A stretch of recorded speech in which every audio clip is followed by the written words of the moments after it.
बंगाल में क्या टीएमसी ने क्या काम, ये कोर्ट को गए, अरे आप करना था। महाराष्ट्र में जाइए, औरंगाबाद में देखिए, मैं 9 तारीख को जा रहा हूं, वहां पे काम चल रहा है। 60 मुस्लिम मेजोरिटी कॉन्स्टिट्यूंसीज हैं, एडिशनल और एक 2022 है जहां पर 30 to 40% मुसलमान है। क्या हो रहा भाई? फिर इतना सोशियो इकोनॉमिक इंडिकेटर्स खराब क्यों वहां पर? 15 साल से तो सरकार है ना, क्या किया आपने? नहीं, सत्ता में आना है, सत्ता में आना है तो आपका क्या फायदा हो रहा? आपका फायदा हो रहा, मुसलमान का क्या हो रहा? आप तो वोटर कैसे ट्रीट कर रहे हो उनको? पिछले साल कलकत्ता हाईकोर्ट ने 5 लाख ओबीसी सर्टिफिकेट कैंसिल किया, उसमें 3 लाख तो मुसलमान के कास्ट सर्टिफिकेट थे। वो लॉस नहीं है मुसलमानों को। तो ये चीजों को देखना पड़ेगा। यकीनन मेरी बातों से बहुत से लोग मुत्तफिक नहीं होंगे और वही लोग चौधरी बनकर नुकसान पहुंचाना चाह रहे हैं। इंडिपेंडेंट पॉलिटिकल लीडरशिप होगी, आपकी आवाज होगी, आपके लिए लड़ने वाला होगा, आपके आंसू को कोई समझने वाला होगा, आपके ख्वाबों को पूरा करने वाला। आप तो सिर्फ वोट डाल के बैठ जा रहे। ममता बनर्जी ने एक बार सही कहा था, मुझे दूधल गाय है, मैंने दूध देने वाली गाय, यही हाल हो गया। एसआईआर के बारे में भी लोग ये बोल रहे हैं कि एसआईआर होने के बाद एसआईआर को फिर सीएए एनआरसी से जोड़ा जाएगा नेशनलिटी के लिए। अभी तो ये सिटीजनशिप का टेस्ट हो गया जो नहीं है। मैंने पार्लियामेंट में भी कहा था कि एसआईआर को आप सिटीजनशिप से जोड़कर ये गलत कर रहे हैं। ये सुप्रीम कोर्ट के जजमेंट के खिलाफ है, क्योंकि मिनिस्ट्री ऑफ होम अफेयर्स तय करती सिटीजनशिप को, उसके एनपीआर एनआरसी के रूल्स भी हैं, मगर इसको आप जोड़ रहे। तो इसीलिए इस एसआईआर में सबकी तवज्जो बहुत जरूरी है। ये सिर्फ वोट डालने का मसला नहीं है, ये आपकी सिटीजनशिप को बरकरार रखने का मसला है। और हम उम्मीद करते हैं कि तेलंगाना की रेवंत रेड्डी की गवर्नमेंट भी इसको सीरियस लेंगी। ममता बनर्जी के कॉन्स्टिट्यूंसी में भी एसआईआर हुआ, समझे, स्टालिन के कॉन्स्टिट्यूंसी में भी एसआईआर हुआ, और क्या हुआ? दोनों हार गए। तो इसीलिए ये गवर्नमेंट को, अब यहां की स्टेट गवर्नमेंट भी देख ले उस चीजों को। राहुल गांधी का अभी भी ट्वीट आया था, आसाम और बिहार इलेक्शन को बीजेपी ने इसी की मदद से चुरा लिया।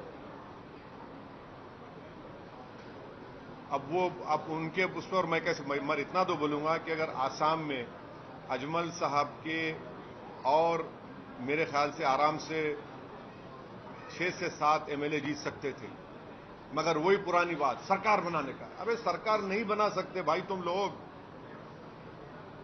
तुम मासूम मुसलमानों को धोखा दे रहे हो, सिर्फ वोट हासिल कर रहे हो।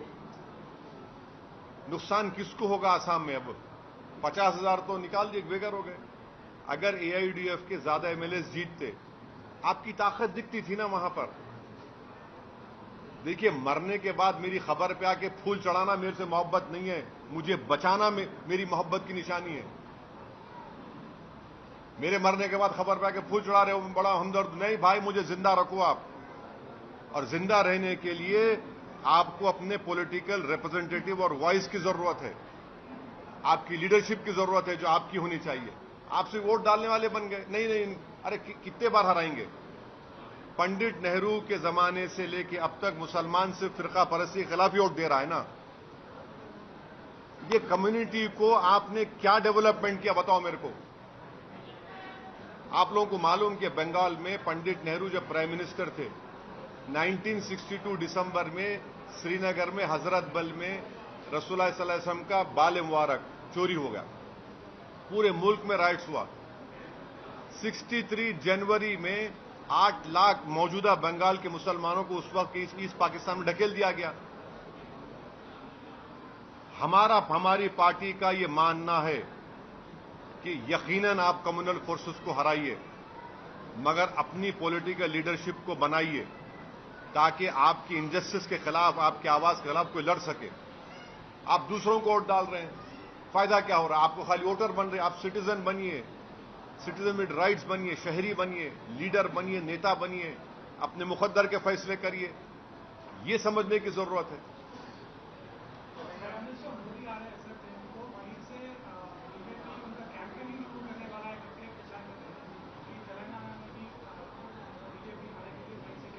अरे आन दो, तेलंगाना में आना दे, प्राइम मिनिस्टर है उन्होंने आ रहे। हम उम्मीद करते हैं कि प्राइम मिनिस्टर जब आएंगे हैदराबाद को, वो मेट्रो के पैसे देंगे जरा। मेट्रो के फेज 2 के, उसको जरा पैसे देना चाहिए ना भाई, जरा दे, मेट्रो को दे दे आप, थोड़ा हमारा वो जो प्रोजेक्ट्स है उसमें थोड़ा पैसे दीजिए आप। अब जाहिर है अब मेरे बोलने के बाद हम इतना दिए तुम एहसान नहीं कर रहे, इतना दिए एहसान नहीं कर रहे। तेलंगाना का पैसा भी गवर्नमेंट ऑफ इंडिया को जाता है। India is A union of states. आप यहां पर भी आप इंसाफ करिए तेलंगाना से। तेलंगाना में सेंसस स्टार्ट हो, हाँ सेंसस है, अभी तो अब हाउस होल्ड सर्वे हो रहा सितंबर तक, फिर उसके बाद उसका दूसरा अलग सर्वे होगा, तो उसमें हिस्सा लेना चाहिए सब। Thank you. चलिए, एबीपी माझा, उघडा डोळे बघा नीट।